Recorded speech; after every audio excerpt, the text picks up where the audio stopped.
Hello, आप सभी कैसे हैं। आप सभी का मेरे यूट्यूब चैनल BHU एकेडमी में स्वागत है। आज हम लोग रीजनिंग से संबंधित महत्वपूर्ण प्रश्नों को देखेंगे। ये सारे प्रश्न होने वाले आगामी एग्जामों के लिए बेहद ही महत्वपूर्ण होने वाले हैं। रीजनिंग एक ऐसा टॉपिक होता है जो हर एग्ज़ाम में उसके रीजनिंग के पोर्शन होते हैं। रीजनिंग से रिलेटेड प्रश्न पूछे ही जाते हैं, कोई भी आपका एग्ज़ाम हो। यहाँ तक कि यूपीएससी में भी आपका अब सीसेट हो गया है, सीसेट में भी 3-4 क्वेश्चन पूछे जाते हैं आपके रीजनिंग से। 3-4 क्या ज़्यादा ही हो जाते हैं, 7-8 का रेशियो पकड़ लेता है, कभी ये वेरी करता है 3-4 का। यानी रीजनिंग देखे तो सारे एग्ज़ाम्स के लिए, चाहे वो ऑब्जेक्टिव एग्ज़ाम हो चाहे सब्जेक्टिव एग्ज़ाम हो, उसके प्री में पूछा ही जाता है। तो इसलिए रीजनिंग सभी एग्ज़ामों के दृष्टिकोण से बेहद ही महत्वपूर्ण सब्जेक्ट होता है। तो हम लोग चलिए देखते हैं, ये रीजनिंग के सारे प्रश्न सभी एग्जामों के लिए बेहद ही महत्वपूर्ण होने वाले हैं। तो चलिए आइए एक एक करके शुरू करते हैं।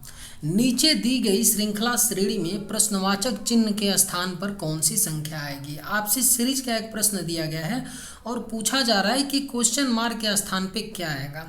एक बात आप लोग हमेशा सीरीज के प्रश्नों को करते वक्त याद रखिएगा, जब भी आपसे उस सीरीज में जो क्वेश्चन मार्क हो, जहाँ पर पूछा जाए कि आपका क्या कौन सी संख्या आएगी, अगर क्वेश्चन मार्क उस सीरीज में बीच में हो तो समझ जाइएगा कि वो सवाल कठिन होने वाला है। इस बात को आप लोग नोट कर लीजिए, ठीक है। 90% सवाल जब भी अगर क्वेश्चन मार्क उस सीरीज के बीच में होता है तो सवाल कठिन होता है और हमें ध्यान से और बिल्कुल ही कंसंट्रेट होकर के उस सीरीज को करना होता है, ठीक है। ये बात आपको पता रहेगा कि कठिन होगा तो फिर हम उसी अनुसार अपने दिमाग को सेट करके आगे बढ़ेंगे उस प्रश्न के लिए। ओके, देख लेते हैं। सीरीज दिया है 4, 8, 5 और 15, 90। लेकिन एक बात देखिए, एक बात और यहाँ नोट करने वाली है कि सीरीज में क्या हो रहा है, पहले तो 4 है, उसके बाद बड़ी संख्या 8 आ रही है, पुनः उसके बाद छोटी संख्या 5 आ रही है, पुनः क्वेश्चन मार्क के स्थान पे कोई संख्या होगी, पुनः 15 और पुनः 90। यानी ये सीरीज जो है क्या है, आपका असेंडिंग आर्डर में सीरीज नहीं है, यानी बढ़ते हुए क्रम में सीरीज भी नहीं है। तो एक बात क्लियर हो गया कि अगर क्या हो रहा है कि संख्या पहले छोटी है, उसके बाद बड़ी हो रही है, फिर छोटी हो रही है, तो हो क्या रहा होगा कि कुछ ना कुछ ऐड हो रहा होगा, उसके बाद कुछ ना कुछ माइनस हो रहा होगा, या कुछ ना कुछ ऐड हो रहा होगा, या कुछ ना कुछ गुणा हो रहा होगा और कुछ ना कुछ माइनस हो रहा होगा। तभी तो ये डिफरेंस आ सकता है ना कि छोटी के बाद बड़ी संख्या, बड़ी के बाद पुनः छोटी, तभी हो सकता है, पॉसिबल तभी है, ठीक है। तो देखते हैं, अगर हम 4 से 8 की बात करें तो इसमें अगर 2 का मल्टीप्लाई कर देंगे तो 8 आ जाएगा, बिल्कुल आ जाएगा। और 8 में से क्या 5 कैसे आएगा, अगर -3 कर देंगे 8 में से तो 5 आ जाएगा, ठीक है। अब हम लोग क्या कर दें कि 5 में 4 का मल्टीप्लाई कर दें। बात समझिएगा, मैं क्यों कर रहा हूँ बताऊंगा। तो 5 चौको कितना हो गया, 20 हो गया, ओके। और पुनः में हमने क्या किया, 20 में से -5 कर दिया तो कितना आ गया, 15 आ गया, ठीक है। और पुनः 15 में मैंने क्या किया, 6 का मल्टीप्लाई कर दिया तो 15 छक्के 90 आ गया। इस सीरीज में हो क्या रहा है कि पहले तो 2 का मल्टीप्लाई कर रहे हैं, उसके बाद अगली बार -3 कर रहे हैं, यानी 3 घटा रहे हैं, पुनः 4 का मल्टीप्लाई कर रहे हैं। यानी कहने का मतलब है 2, 3, 4, 5, 6, 7 इसी तरह संख्याएं गुणा हो रही हैं और माइनस हो रहा है। तो पहले सबसे पहले मैंने 2 का गुणा किया था, उसके बाद -3 किया था, तो 3 का माइनस करने के बाद हम 4 ही का तो गुणा करेंगे ना।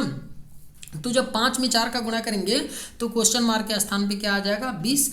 तो किस ऑप्शन में आपका 20 दे रखा है, ऑप्शन नंबर ए में। तो हमारा राइट आंसर क्या हो जाएगा, ऑप्शन नंबर ए। उम्मीद करते हैं कि आप लोग समझ पाए होंगे। चलिए अगले प्रश्न पे चलते हैं। नीचे दिए गए विकल्पों में से संबंधित संख्या को चुनिए। हमें बताना है, पूछा जा रहा है कि जिस तरह XIGP संबंधित है इतने से, उसी तरह ZHEJ किससे संबंधित होगा, हमें बताना है। तो हमें बताना है क्या कि जिस तरह XIGP इससे संबंधित है उसी तरह ZHEJ किससे संबंधित होगा, ठीक है। देखिए, जब भी इस तरह का आपको प्रश्न मिले तो हमें करना क्या होता है कि जो पहली 2 आपके संख्याएं शब्द दिए गए होते हैं उसमें जो रिलेशन होता है वही रिलेशन हमें क्वेश्चन मार्क वाले में लगाना होता है। और दूसरी बात, जब भी आपको किसी भी तरह का प्रश्न दे और जब भी आपको अल्फ़ाबेट को नंबर से यानी नंबर से डिनोट करे, न्यूमेरिक से डिनोट करे, तो वहाँ पे कुछ नहीं होता है, प्लेस वैल्यू, अल्फ़ाबेट के प्लेस वैल्यू का कोई ना कोई गेम होता है। तो चलिए देख लेते हैं, समझिएगा। इन्होंने यहाँ पे क्या किया है, x को क्या लिखा है, 17 लिखा है, ठीक है। i को क्या लिखा है, 2 लिखा है, और जी को क्या लिखा है 7 लिखा है और पी को क्या लिखा है 16 लिखा है। आप लोग ये सोच रहे होंगे कि मैं क्यों x को 17 लिया हूँ। ठीक है, मैं इसलिए x को 17 लिया हूँ। देखिए अगर पीछे से आप लेने की शुरू करेंगे तो p का प्लेस वैल्यू 16 होता है, g का प्लेस वैल्यू 7 होता है, तो हमारे पास संख्याएं बच गई 172। तो हम x के लिए बड़ी ही संख्या लेंगे ना, क्योंकि x का प्लेस वैल्यू ज़्यादा होता है। बात समझिएगा। अब देखिए x का प्लेस वैल्यू तो 17 होता नहीं है, x का प्लेस वैल्यू होता है वो कितना होता है आपका 24 होता है। तो अगर हम इसमें से x के प्लेस वैल्यू में से -7 कर देंगे तो 17 आ जाएगा। उसी तरह i का प्लेस वैल्यू तो 2 होता नहीं है, i का प्लेस वैल्यू 9 होता है, तो i के प्लेस वैल्यू में से -7 कर देंगे तो 2 आ जाएगा। तो कुछ इस तरह का लॉजिक लग रहा है। जो 2 अल्फ़ाबेट स्टार्टिंग के दिए हैं उनके प्लेस वैल्यू में से -7 हो रहा है, और लास्ट के जो 2 अल्फ़ाबेट हैं उनके प्लेस वैल्यू को हूबहू लिख करके कोड किया जा रहा है। ठीक है, तो सेम चीज़ हम लोग ZHEJ में कर लेते हैं। अब यहाँ पे हम लोग ज़्यादा लिखेंगे नहीं, डायरेक्ट करेंगे।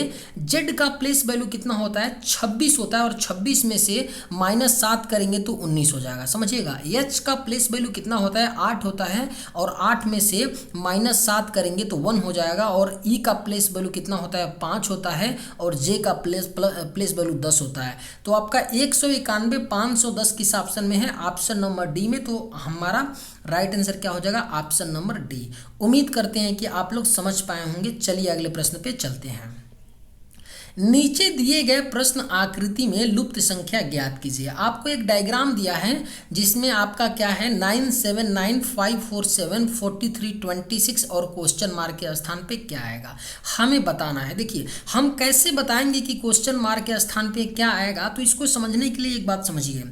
देखिए ये 9 और 5 छोटी संख्या, उसके बाद बड़ी संख्या बन रही है। यहाँ पे भी 7 4 है, उसके बाद बड़ी संख्या बन रही है। ठीक है, तो 9 5 और 43 एक दूसरे से जैसे संबंधित हैं, 7 4 26 सेम उसी तरह संबंधित हैं। जो लॉजिक लग करके बन रहे हैं सेम वही लॉजिक 9 7 और क्वेश्चन मार्क में लगा करके हम लोग आंसर लाएंगे। ओके, अब एक चीज़ देखिए कि 9 और 5 क्या है छोटी संख्या, तो छोटी संख्या से क्या हो रहा है यहाँ पे बड़ी संख्या बन रहा है। तो हम लोग 9 और 5 से बनाते हैं 43 कैसे आ सकता है। तो 9 और 5 का अगर मल्टीप्लाई कर देंगे 9 × 5, ठीक है, और -2 कर देंगे तो 43 आ जाएगा ना। 9 × 5 = 45, और 45 - 2 करेंगे तो कितना आ गया 43। ठीक है, सेम यही चीज़ 7 और 4 में कर लेते हैं। 7 × 4 माइनस और 2 करेंगे तो 7 × 4 = 28, और 28 - 2 26।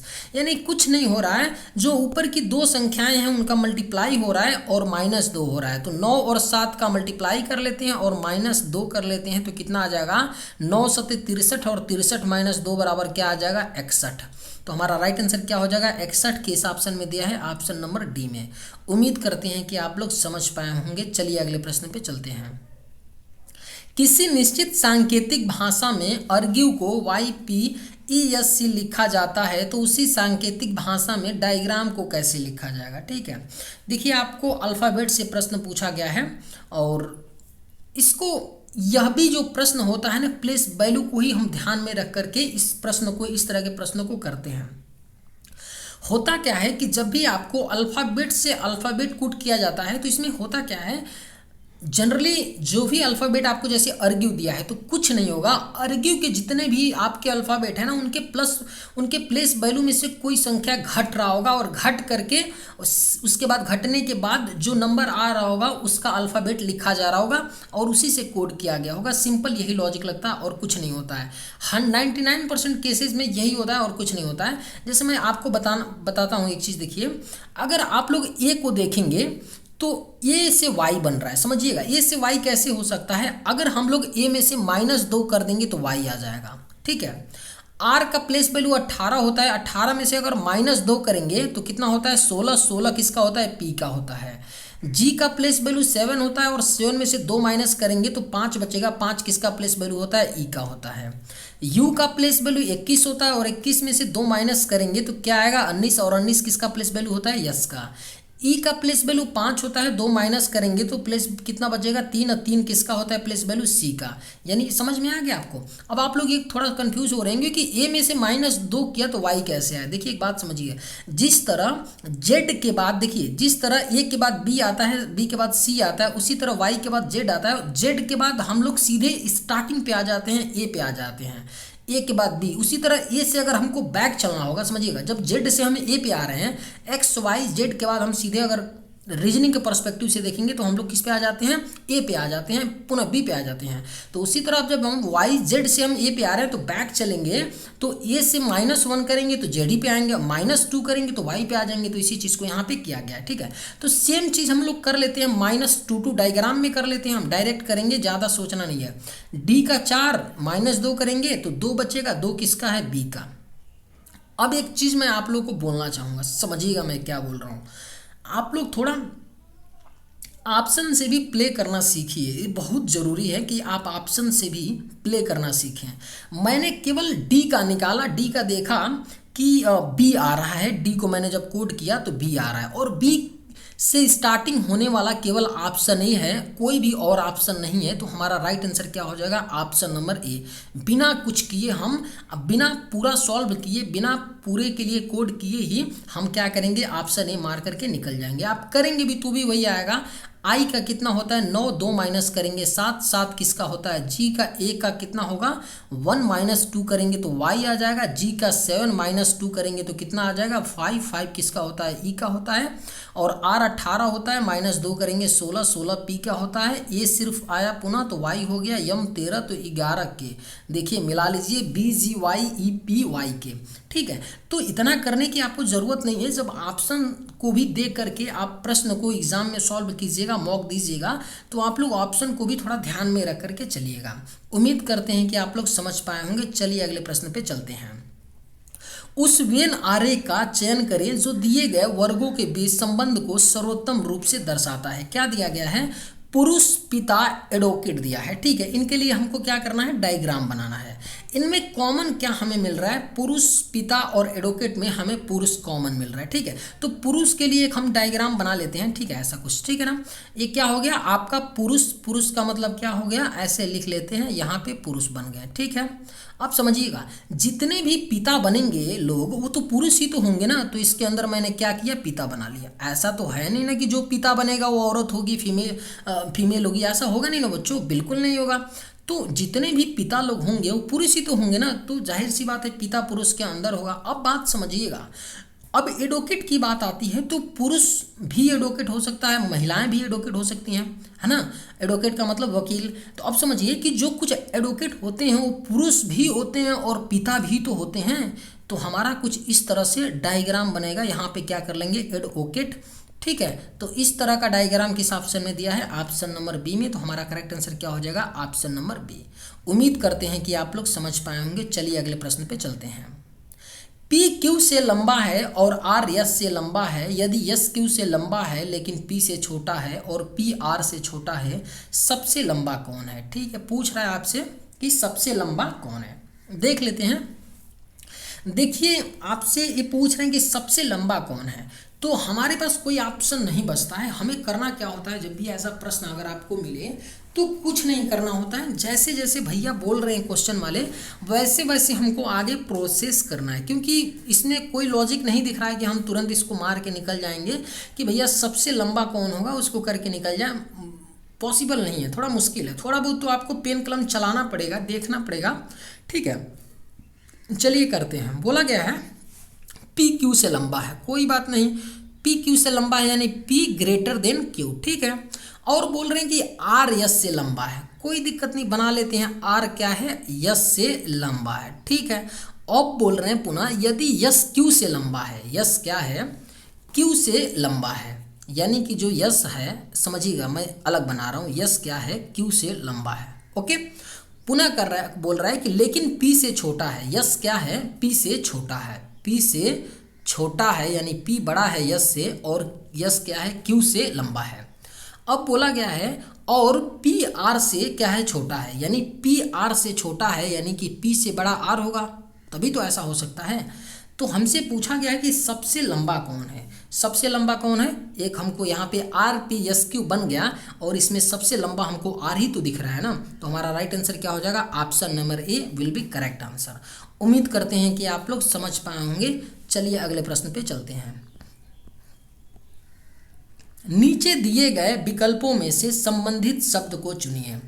क्वेश्चन दिया है आपको जिस तरह पशु घोड़ा से संबंधित है उसी तरह कीट किससे संबंधित होगा, क्वेश्चन मार्क के स्थान पे हमें बताना है। सेम चीज हमें यही यहाँ भी वही करना होता है। हमें ये देखना होता है कि पशु और घोड़ा कैसे संबंधित होते हैं, जो संबंध इनमें होता है वही कीट और क्वेश्चन मार्क में हम लोग लगा करके अपना आंसर लाते हैं, ठीक है। तो घोड़ा को देखें, अगर घोड़ा और पशु को देखें तो जितने भी घोड़े होते हैं वो क्या होते हैं, एक पशु ही तो होते हैं ना। जितने भी घोड़े होते हैं वो क्या होते हैं, पशु ही तो होते हैं ना घोड़े। उसी तरह जो कीट होते हैं वो क्या होते हैं, पिस्सू होते हैं। जो कीट होते हैं वो क्या होते हैं, पिस्सू। क्या होते हैं, पिस्सू। जो आपके जिस तरह से जो पिस्सू होते हैं वो क्या होते हैं, कीट होते हैं। जिस प्रकार घोड़े पशु होते हैं उसी तरह जो पिस्सू होते हैं वो क्या होते हैं, कीट के अंतर्गत रखे जाते हैं। तो क्वेश्चन मार्क के स्थान पे हमारा पिस्सू होगा। किस ऑप्शन में दिया है, ऑप्शन नंबर बी में। Option B will be right answer. चलिए अगले प्रश्न पे चलते हैं। नीचे एक घन की 4 अलग अलग स्थितियां दर्शाई गई हैं। सर्कल वाले फलक के पीछे वाले फलक पर कौन सी आकृति होगी। मात्र 1 सेकंड, 1 सेकंड नहीं बोलेंगे, मात्र 3 सेकंड में आप इसका जवाब दे के निकलेंगे। देखिए कैसे मैं कर रहा हूँ इसको। अगर मैं करूँगा तो कैसे करूँगा समझिएगा ध्यान से। मैं करना इसको अब शुरू कर दिया हूँ और इसका राइट आंसर क्या हो जाएगा, ऑप्शन सी। मैंने कुछ नहीं किया, अधिक से अधिक 3 सेकंड लगा होगा। यही बात मैं आपको बताऊंगा। देखिए जब भी जरूरी नहीं होता है कि अगर कोई डाइस का प्रश्न है ना तो हर बार आपको अपोजिट निकालना पड़े कि किसके विपरीत कौन सा है। तो फिर वहां से हमें ये देखें कि जिसके विपरीत पूछा गया है उसका राइट आंसर करके हम लोग निकालें। हर दफ़ा ये करने की जरूरत नहीं होती। एक बात समझिएगा, बात ध्यान से समझिएगा। अगर मान लीजिए कि जो ये आपका क्या है, स्टार है, अगर स्टार के बगल में ये सर्कल है, ठीक है, ब्लैक सर्कल है, तो क्या कभी स्टार ब्लैक सर्कल के अपोजिट आ सकता है, नहीं आ सकता। मैं लिख के दे रहा हूँ, ये आ ही नहीं सकता है। बात समझिए। उसी तरह जो स्टार है और ये आपकी आकृति है चतुर्भुज, इसके अपोजिट स्टार कभी आ ही नहीं सकता है। यानी कि एक बात सिंपल सी है कि जो भी फिगर एक दूसरे के एडजेसेंट होते हैं वे एक दूसरे के विपरीत फलक पर कभी आ ही नहीं सकते हैं। ये यूनिवर्सल डाइस का एक क्या होता है, पॉइंट होता है, एक नोट होता है। इसको आप लोग याद रखिएगा कि जो भी आपके साइन एक दूसरे के एडजेसेंट होते हैं वे एक दूसरे के विपरीत फलक पर कभी नहीं आ सकते हैं। और यही मैंने यहाँ पे कंसेप्ट चेपा है।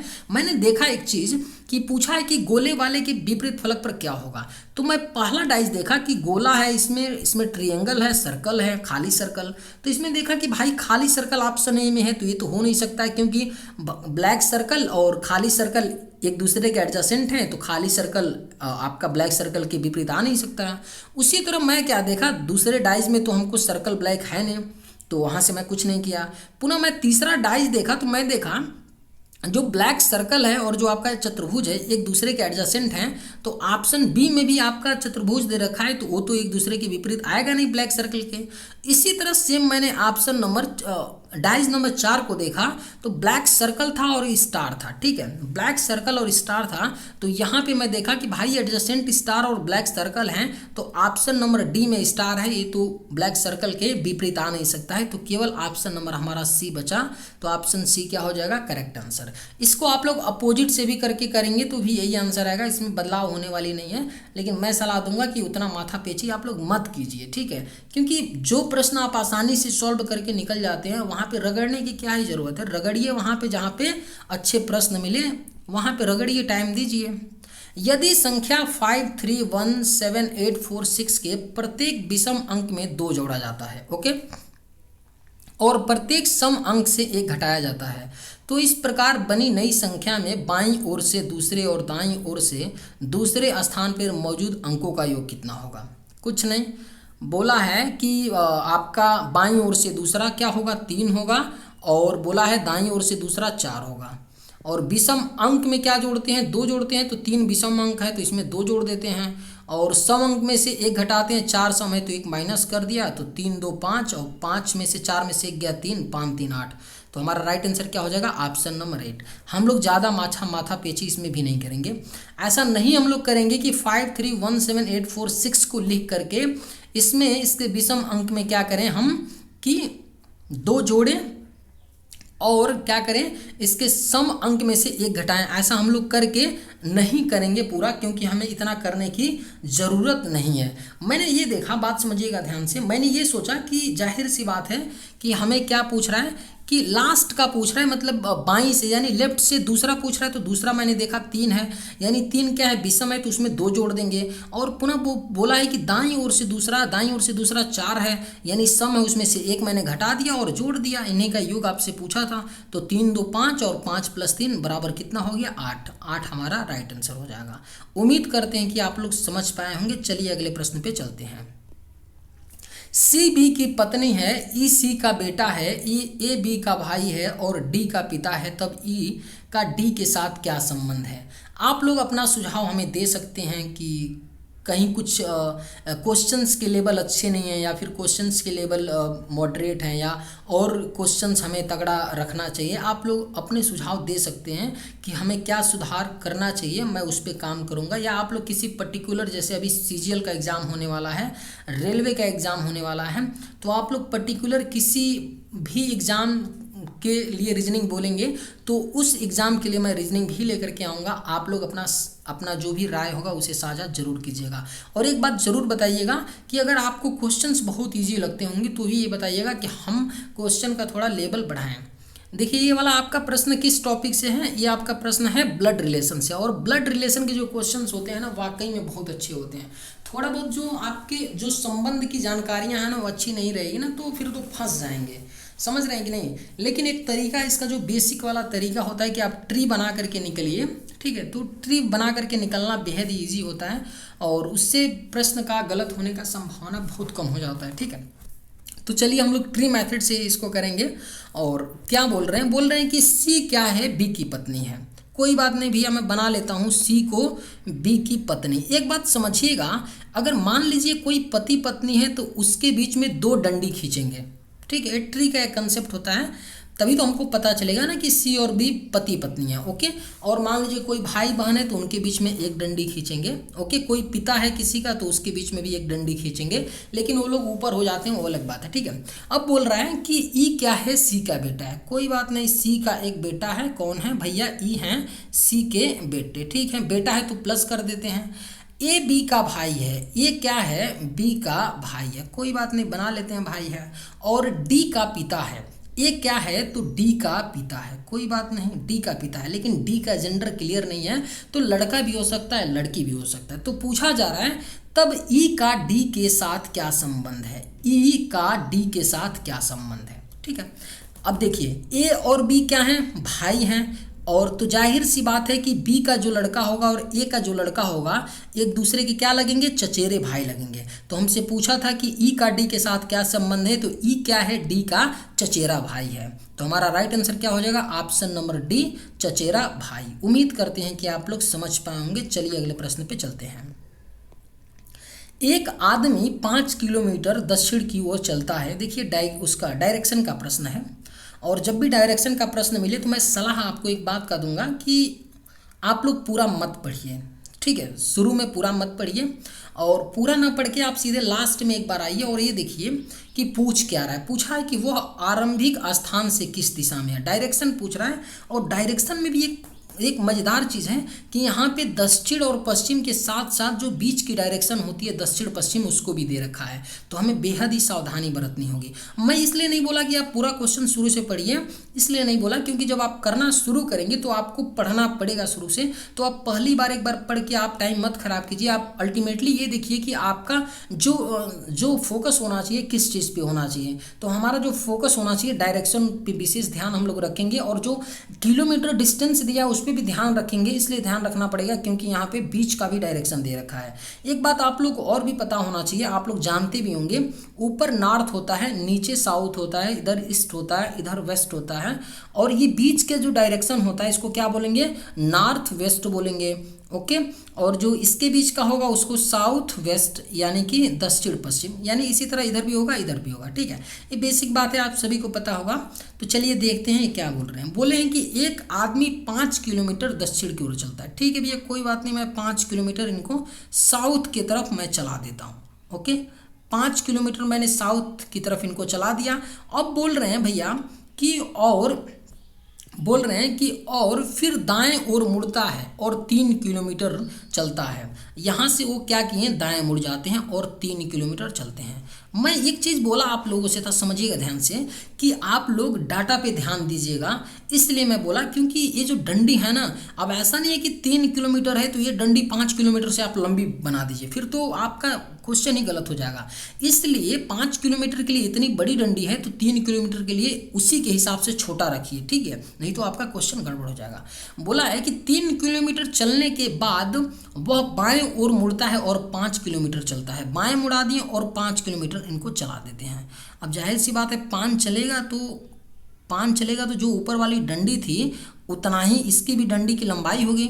मैं इसलिए डंडी की लंबाई पे फोकस कर रहा हूँ ना, क्योंकि इस पे फोकस नहीं करेंगे तो फिर सवाल गलत हो जाएगा और फिर कहेंगे कि सर सवाल ही गलत हो जाते हैं। ओके, अब देखिए, अब पूछा था कि वह आरंभिक स्थान से किस दिशा में है, यहीं पे तो था इनिशियल में, अब यहाँ पे है तो किस दिशा में है हमें ये बताना है। आप लोग ध्यान से समझिएगा, ऐसे हो गया और ऐसे हो गया, ठीक है। अभी मान लीजिए वो यहाँ से चलना शुरू किया था और अभी कहाँ पे है, यहाँ पे है, ठीक है। तो किस दिशा में है, इधर वेस्ट होता है, इधर नॉर्थ होता, इधर साउथ होता है।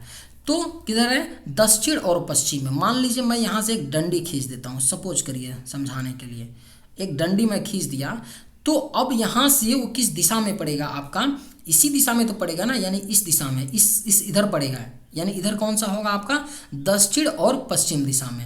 यानी हमारा राइट आंसर क्या हो जाएगा, ऑप्शन नंबर डी, दक्षिण पश्चिम। चलिए अगले प्रश्न पे चलते हैं। यदि P का अर्थ भग्य, R का अर्थ गुणे, Q का अर्थ प्लस और S का अर्थ माइनस हो तो आपको बताना है 36P 6Q S R T, आपको S11 का मान बताना है। देखिए सिंपल क्वेश्चन है और एक फिक्स सेट पैटर्न का प्रश्न है, एसएससी में एक आध क्वेश्चन पूछ ही लिया जाता है। हमें कुछ नहीं करना है, यहाँ पे जैसे बोल रहे हैं कि P का अर्थ प्लस है, उसी तरह जिस भी अल्फ़ाबेट के लिए जो साइन दिए हैं यहाँ पे रखेंगे और सॉल्व करेंगे, आंसर ला देंगे। सिंपल सी बात है और कुछ नहीं। P का अर्थ क्या है, डिवीजन है, मैंने कर लिया। R का अर्थ क्या है, गुणे है, मैंने कर लिया।